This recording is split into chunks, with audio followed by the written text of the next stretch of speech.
Assalamualaikum warahmatullahi wabarakatuh.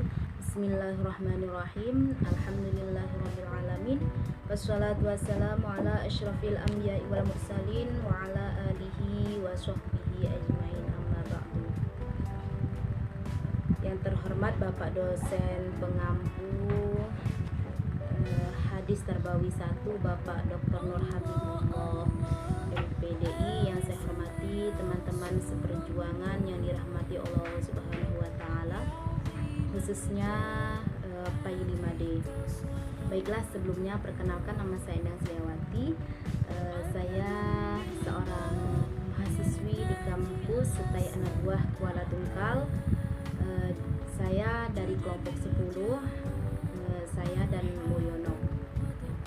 Dan alhamdulillah saya mendapat materi yaitu hadis tentang mencari rezeki yang halal. Sebelum memasuki ke pertanyaan, saya akan membacakan sedikit penjelasan hadis tentang mencari rezeki yang halal. Adapun arti rezeki ialah sesuatu yang dapat diambil manfaatnya oleh makhluk hidup. Hal kedua yang perlu kita ketahui adalah kata halal. Halal artinya adalah lepas dari ikatan atau tidak terikat. Sesuatu yang halal adalah lepas dari ikatan bahaya dunia dan akhirat. Jadi rezeki yang halal adalah sesuatu yang dapat diambil manfaatnya dan boleh dikerjakan atau dimakan, dan pengertian bahwa yang melakukannya tidak mendapat sanksi dari Allah. Itulah sedikit pembahasan materi dari saya.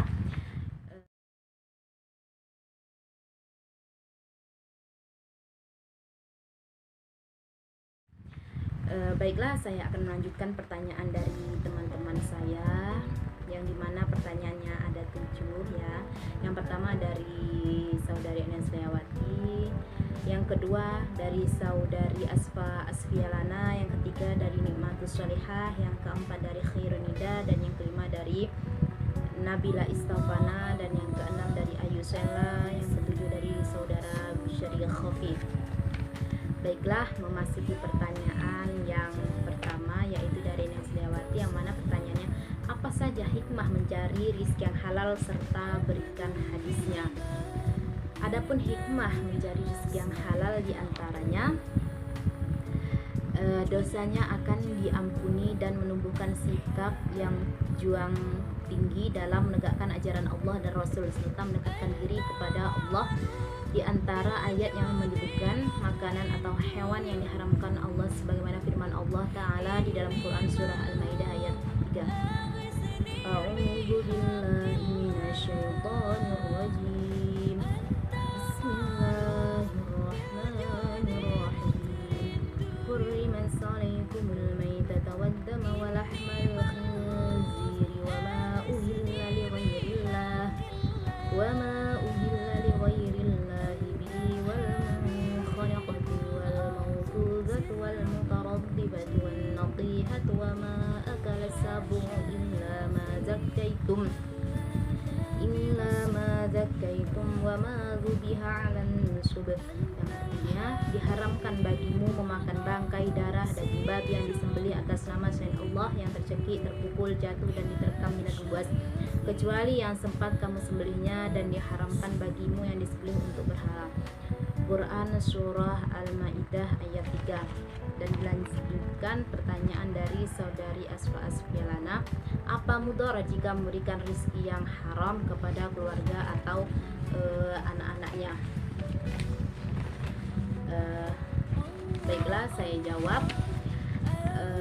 Ya, mudarat. Mengapa dikatakan demikian? Karena jika orang tua memberi makan anak-anaknya dengan harta yang haram, maka makanannya itu akan masuk ke dalam darah mereka, tumbuh berkembang menjadi tulang dan daging, lalu akan mengaruhi kepribadian mereka. Tanggung jawab ayah dalam institusi keluarga adalah memberi nafkah yang terbaik untuk menghidupi istri dan anak-anaknya. Nafkah tersebut disyaratkan harus berasal dari usaha-usaha yang dihalalkan oleh Allah Subhanahu wa taala. Berdosa hukum yang beri makan keluarga dari nafkah yang diperoleh dengan cara-cara yang diharamkan oleh syari'. Karena itu jangan sekali-kali terlintas dalam pikiran untuk memberi anak istri dengan makan yang haram dalam buku Tadabbur Quran di akhir zaman. Yaitu lanjut pertanyaan yang ketiga dari saudara Bukhari Ni'matus Sholihah yang pertanyaannya, bagaimana menyikapi dan menasihati terhadap orang yang sering mengeluh kepada kita seperti mengatakan, mengapa Allah menentukan rezeki saya hanya sedikit?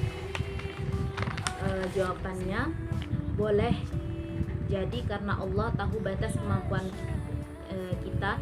Jika diberi kekayaan melimpah, kita tidak lagi ingat kepadanya, kita akan banyak berbuat maksiat karena Allah Maha tahu. Dia mengetahui kadar kemampuan kita dalam menerima fitnah harta. Bagi tiap sesuatu terdapat ujian dan cobaan, dan ujian serta cobaan tersebut umatku ialah harta benda, yaitu dari hadis riwayat Tirmizi. Baiklah, lanjut ke pertanyaan yang keempat dari saudari Khairun Nida. Apa hukumnya bekerja bagi seorang wanita dan apa lapangan pekerjaan yang dibolehkan bagi seorang wanita? Jelaskan.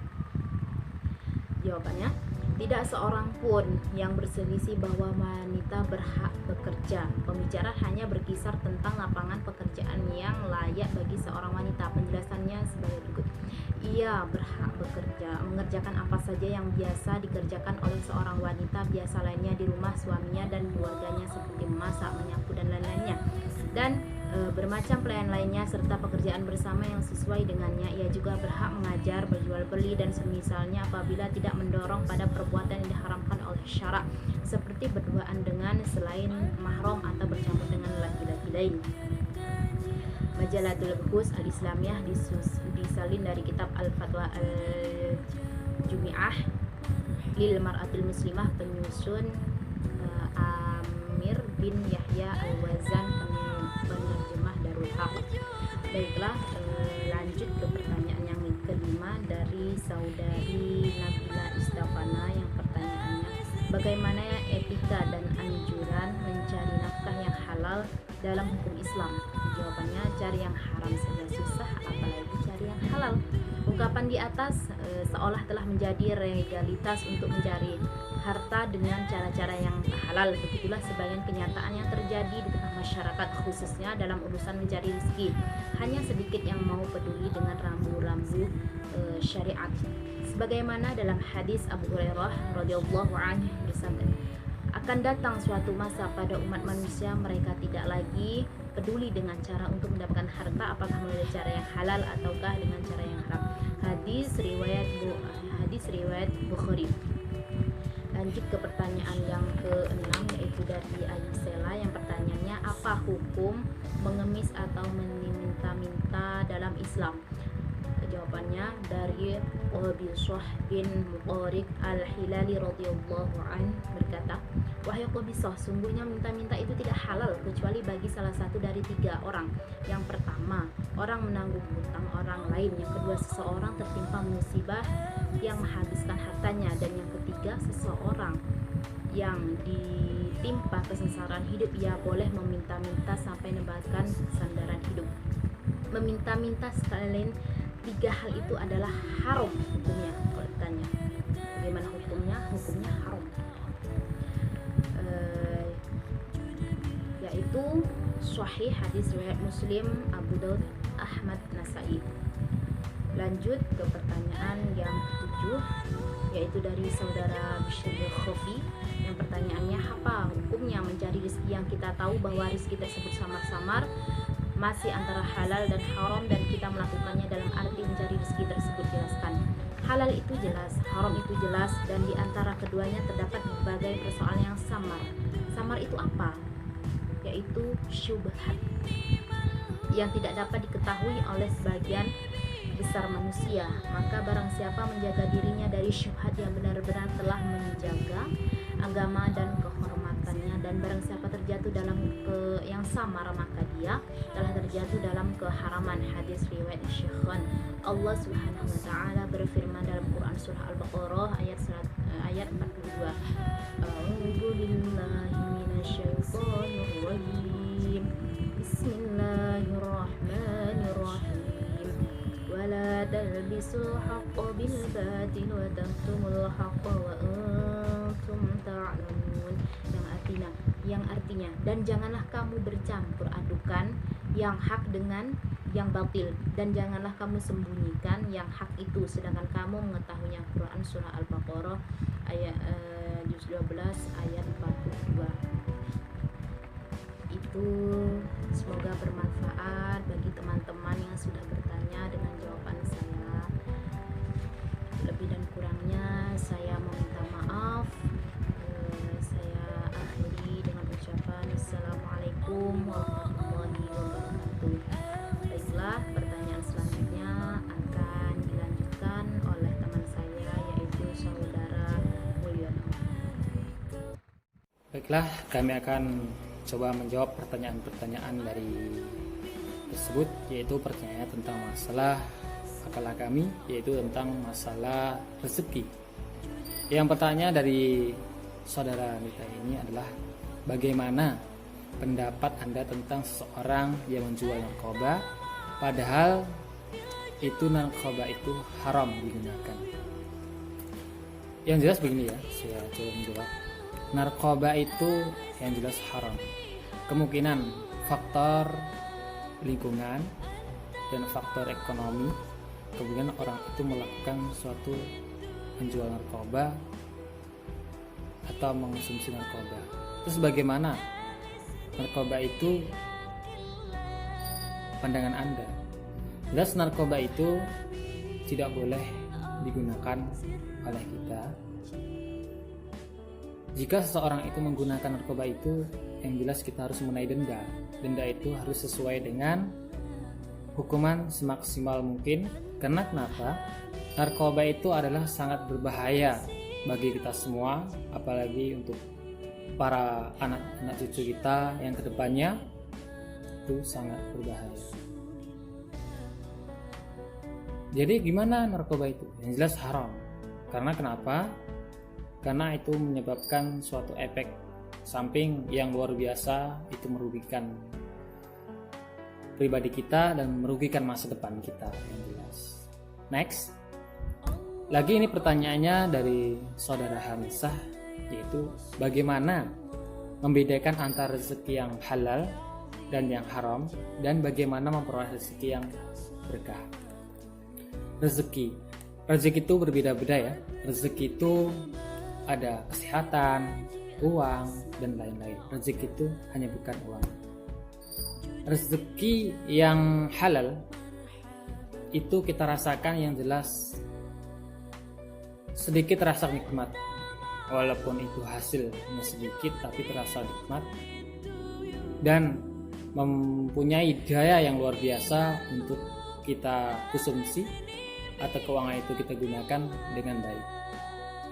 Jika itu haram, yang jelas tidak sesuai dari keinginan kita atau menimbulkan efek samping yang tidak bagus untuk mungkin untuk keluarga kita atau untuk teman kita, karena uang itu hasil haram. Dan bagaimana cara memperoleh rezeki yang berkah? Cara mencari rezeki yang berkah yaitu dengan cara kita mencari tersebut dengan keikhlasan dan penuh kejujuran. Berkah itu artinya luas. Berkah itu artinya satu atau yang kita dapat itu akan terasa cukup, lebih cukup. Itu namanya berkah. Jika itu tidak berkah, uang tersebut banyak tapi terasa nggak cukup. Karena kenapa? Uang itu nggak berkah atau hasil di luar syariah Islam. Dan next, kami akan menjawab pertanyaan dari saudara Dian. Coba Anda jelaskan apa yang dimaksud dengan rezeki yang ditakdirkan dengan rezeki yang diusahakan. Ya, rezeki yang ditakdirkan itu rezeki yang ditulis dari Allah Subhanahu Wa Taala.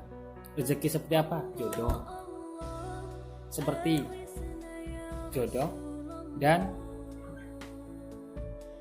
mati. Nah itu meninggal dunia, itu artinya rezeki, ya. Terus rezeki yang diusahakan. Rezeki yang diusahakan seperti apa? Seperti kita berusaha, seperti orang jualan di pasar atau dia jual tahu dan lain-lain seperti sayuran, atau bahan pokok kita, yaitu kita berusaha menjual tahu, untungnya segini. Nah, itu namanya rezeki yang diusahakan. Next, pertanyaan tersebut dari saudari atau saudara Nahira, yaitu kesimpulan tentang rezeki haram halal hantam. Mungkin di masyarakat kita kemungkinan itu melaksanakan tersebut dengan konsep yang tidak bagus mencari rezeki tersebut. Ia mencari harta yang tidak dengan syariat Islam yang jelas. Terus bagaimana kita caranya buat kesimpulan tersebut? Kemungkinan orang tersebut melakukan tersebut karena faktor, mungkin faktor karena masalah keekonomian dan masalah faktor keduniawian atau faktor lingkungan, sudah bisa. Karena kenapa? Kemungkinan orang itu tersebut karena melakukan hal-hal yang tidak sesuai dengan keinginan secara syariat Islam, itu mungkin faktor atau kebutuhan dan lain-lainnya, itu sangat meresahkan diri sendiri kita sebenarnya. Karena kenapa? Uang yang enggak halal atau uang haram itu sangat memburukkan kepada kita diri sendiri, apalagi kita punya keluarga dan larinya efeknya ke keluarga kita. Terus bagaimana kita cara solusinya untuk mendapat hal tersebut? Hal tersebut kita harus mengadakan suatu acara yang jelas kayak sistem pertemuan, sharing, atau kita mendekatkan diri, intinya mendekatkan diri kepada Allah dan saling bersilaturahmi ke orang-orang yang memahami tentang masalah keagamaan. Yang jelas orang tersebut mengenalkan haram hantam, yang jelas dia tidak mempunyai suatu keimanan dan tidak mempunyai suatu keyakinan bahwa rezeki itu sudah yang atur. Yang penting kita berikhtiar dan berusaha. Next, terima kasih. Saya akan menjawab lagi pertanyaan dari saudara Joko atau mewakilinya, yaitu bagaimana kejadian seseorang ini melakukan sesuatu di perkantoran tidak sesuai dengan aturan tersebut, bagaimana hukum uangnya tersebut. Contohnya, kemungkinan seorang tersebut melakukan bekerja di kantor atau di perusahaan, nah intinya dia tidak sesuai dengan jadwal jamnya. Mungkin jam 8 dia masuk, tapi dia jam 9 masuk. Terus bagaimana uang yang 1 jam itu haramkah, halalkah? Jelas gitu. Yang jelas kita ditengok suatu temponya atau tempatnya. Kalau sistem itu bekerjanya secara maksimal, karena dia kerjanya di sistem kayak di perkantoran, kayak di kantor desa, kemungkinan dia bekerja karena yang jelas apa yang dikerjakan di situ yang penting terselesaikan, artinya ya terselesaikan. Yang jelas dia tetap halal uang tersebut karena dia kerja itu menggunakan suatu target. Kemungkinan dia jadwalnya jam 8 sampai jam 11, itu anggaplah 20% selesai. Ya, jika orang itu melaksanakan jam 9 tapi 20% itu tetap selesai, artinya halal. Kalau dia haram uang tersebut, jika seperti mungkin kalangan di masyarakat kita atau di daerah kita, mungkin mungkin ada seorang guru atau PNS yang melakukan hal tersebut tidak sesuai dengan prosedurnya. Kemungkinan dia jam 8 masuk tapi dia jam 9. Terus bagaimana uang tersebut? Kalau menurut saya, uang tersebut anggaplah itu uang yang tidak sesuai dengan harapan dia. Terus bagaimana uang itu yang jelas haram. Karena kenapa? Karena tidak sesuai dengan jadwal yang di pemerintah tersebut. Kemungkinan dia kelarikan untuk disedekahkan dan dilarikan suatu ke masjid. Itu juga nggak apa-apa. Itu karena bagus. Karena uang itu uang milik bersama untuk kesamaan. Next, terima kasih. Mungkin jawaban para audiens seluruhnya mungkin bisa dimengerti. Mungkin cukup sekian. Mungkin ada salah dan hilaf dari perkataan saya kurang pas. Mohon maaf dan ampun. Ihdinas siratal mustaqim. Allahumma fi thariq. Assalamualaikum warahmatullahi wabarakatuh.